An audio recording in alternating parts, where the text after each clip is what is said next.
Everyone, welcome back. And today we will be discussing in very short time the understanding of HTTP for your interview questions. And it will be a very basic understanding. So if you are new to the HTTP, you can go through this whole video in a normal speed because I will be talking very fast. But if you just came here to brush up your skills or as a last minute quick revision, just do it in 1.5x or two times faster in this video, and you will be over in a quick amount of time. Let's quickly start and see what is HTTP. Then we'll see the difference between HTTP and HTTPS. After that, we will be seeing the HTTP request methods, going on to the status messages, what else are there, and then we will be going to HTTP status codes. So what is HTTP actually? So as we know, this is called Hypertext Transfer Protocol, and it is designed to basically communicate between clients and server. And basically, it is used in www, by World Wide Web, to basically define how the messages are formatted, transmitted, and what actions the servers or the browser can take or should take in response to their commands. So you know there is a request and their response you will get from the server. So then HTTP request response protocol, it works like that between a client and a server, where a client request and a server send the response. However, client in a software technology doesn't request, it demands. So, okay, that is a small joke. I am sorry for that. So once a URL is entered in the web browser, the HTTP command is sent to the web browser and it fetches and it goes to the web page, it transmits the requested web page, and then we are ready to accept the response. Coming to HTTPS, so the only thing changed here is the S, right? So you know S is for what? S is not for hope like Superman. S is for S is for security or safety, right? So S is for safety. So now let's come back. As we know, this is called secure hypertext transfer protocol, and this is secure. Okay. Now coming to second, there will be a different layer called transport security layer, and also it is a sockets layer. So there is kind of a safe communication, secure communication, and that is a standard security technology that establish an encrypted connection between a web and a server browser, basically web server and a browser. Okay, I know I fumbled a bit there, so just be with me. And you know that before entering any uh, sensitive information like credit card or something, you need to see if the website is HTTPS or HTTP. If it's HTTP, the data entered will not be encrypted, it will be sent as a plain text, and it can be visible through the request, right? So it can be used by hackers or someone else who is trying to, who is actually keeping an eye on that request. So this is done, right? Now let's go to the difference between HTTP and HTTPS. So by now you are, I think, 50% sure that when you have to use HTTP and when you have to use HTTPS. And you will be saying, I'll be using HTTPS throughout my life. That is not the case. Let me tell you why. So as you know, in HTTP, there is no encryption. In HTTPS, there is a data which is encrypted before sending. Coming to HTTP, it uses port 80. You know, you can see this 8080 port.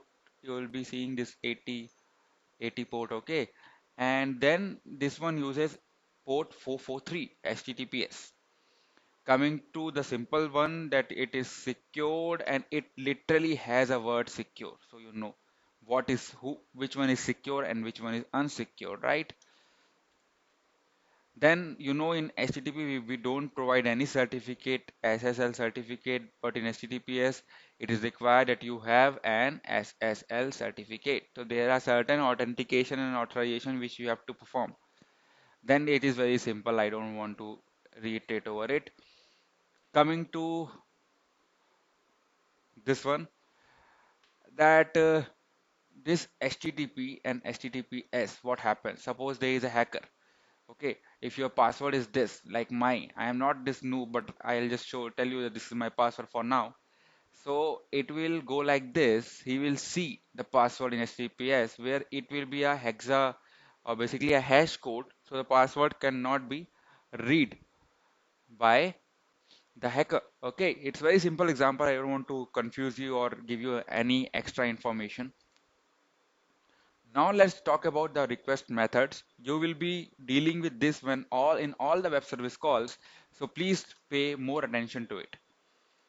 Coming to the first, get is basically you need to retrieve the information. Okay, retrieve the information and you should retrieve the data and there should be no other effect. It's just a read only kind of thing, right? Now coming to head, it is same as get, but it transfer the status line and the header section only. Okay, understand this. Okay, so it's all a read-only kind of thing. You are not sending anything, you are retrieving from the server, right? Now, post is something you need to insert to the database, you need to insert to the server. Like if you want to put a customer information, a file upload. Basically, if you are logging in, right? If you're logging in, you are sending the information, your user ID and password.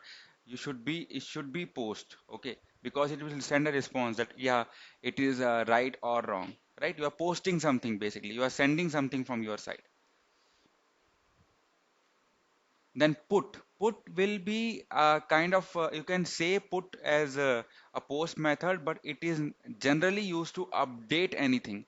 Okay, so when you are updating anything, you can use put. However, you can use post also, but this is why put is responsible for. Then you know what delete does. I don't do anything, any explanation for this. These are all methods, by the way. And then there are three methods. That one is connect, which is basically it establish a tunnel, right, to the server, and it is identified by a given URL. Then you can say the options. It describes the communication options we are available from the target resource.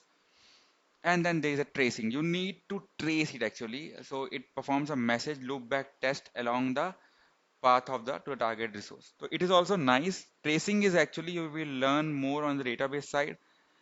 So do like we cannot put more stress here today. Then we are totally on to the last point where we deal with all the things and we basically debugging for it. Okay. So what are HTTP status messages?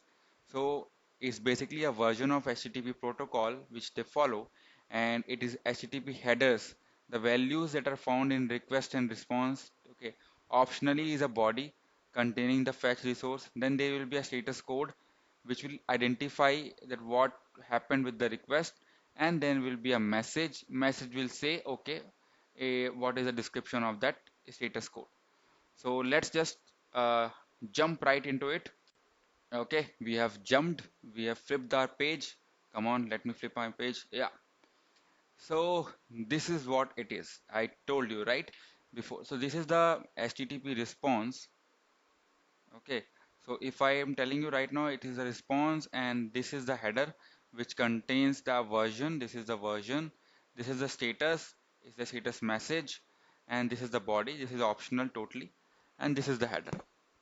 It will give you the content type and the character set. UTF-8 is a character encoding where you generally get everything. I mean all those special characters and all those things, right? Whenever you do something in the server, so you can be able to see those. This is a server name. Mostly it will be local host. Okay, what I'm doing, man. Mostly it will be local host. Something is happening with my PowerPoint, I guess. It always go to the left side. So now let's just directly deal with HTTP status codes. It will be five types and I will be explaining all of them.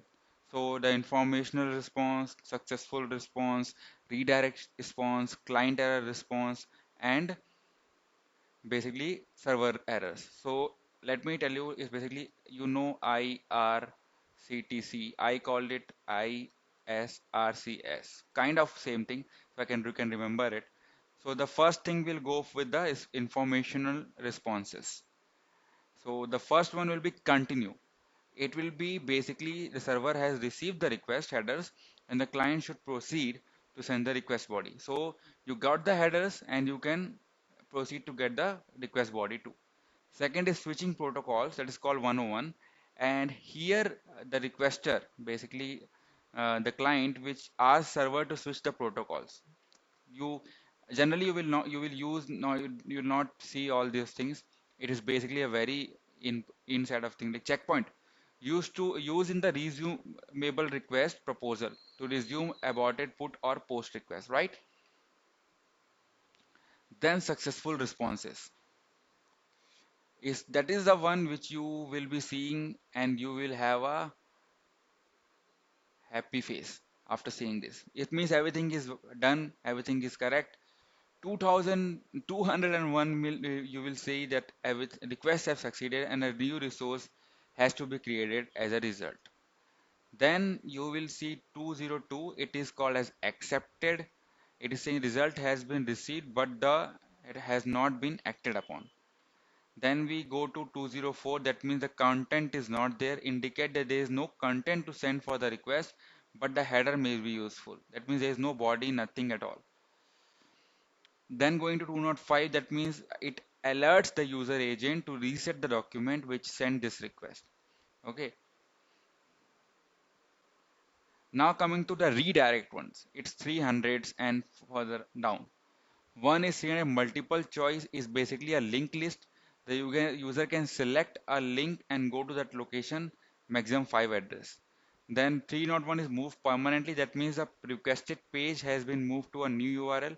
You might have seen something with the normal OLX and all those sites where it generally say it tells you that go and log in on this particular website because the URL has been changed. It's basically like a shop, has been placed to a new location. In this shop you will see that this shop has been moved to this particular address and that is what it is. Now 302 is the request page has moved temporarily to a new URL. 301 means permanently and 2 means temporarily. Okay, now coming to 303, see other, that means request page can be found under a different URL. Okay, so 304 is indicates that the requested page has not modified since the last requested. It is just to get you a normal thing. You will not be able to do it unless until you are like hardcore into UI. So switch proxy no longer used. And then the last one is temporary redirect, and the requested page has been moved to, to a new URL. Basically, I think the last one and 302 and 307 somehow I think is same. Okay. Then coming to the main thing, client and server errors, where you will be seeing most of them. 400, it's a bad request. That means your URL is not good. You have to do something with yourself. Unauthorized, that means you have not, the authentication part has not been completed successfully, like your username, password is not matching all those things. Then it will be 403 maybe forbidden. That means this particular URL is not accessible to from whatever I am trying to communicate.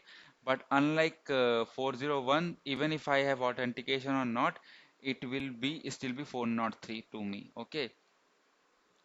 I mean, basically, you are prohibited. You cannot go outside like a lockdown.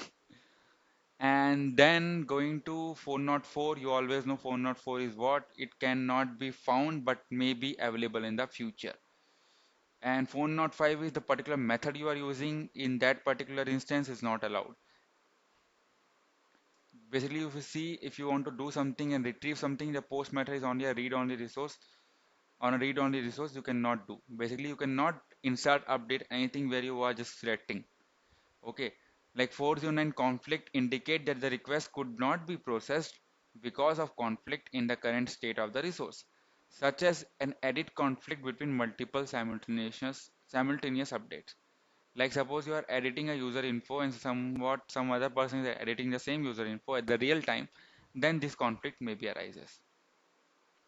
I am coming to the last one that is called server errors.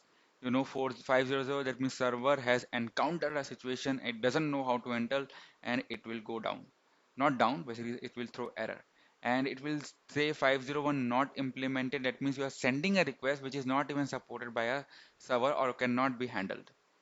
And you know bad gateway, which means server is getting a response and it got a invalid response from that particular gateway from the server, right? And other than that, I don't think so. The service enable, you know, the particular server is not ready to handle the request. Common cause is because it's down for maintenance and all those things. And gateway timeout because you tried to hit it, everything was going fine, but somehow server was not able to respond in a given time. And then 505 is that particular mode is not supported.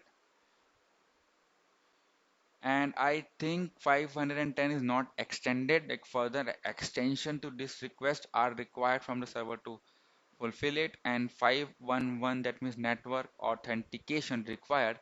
The 511 status code indicates that the client needs to authenticate to gain network access. Okay, so basically it's a user authentication. You will not get this one mostly, but do remember, do keep it up. And I will post this PPT for you guys if you want to, if you need it.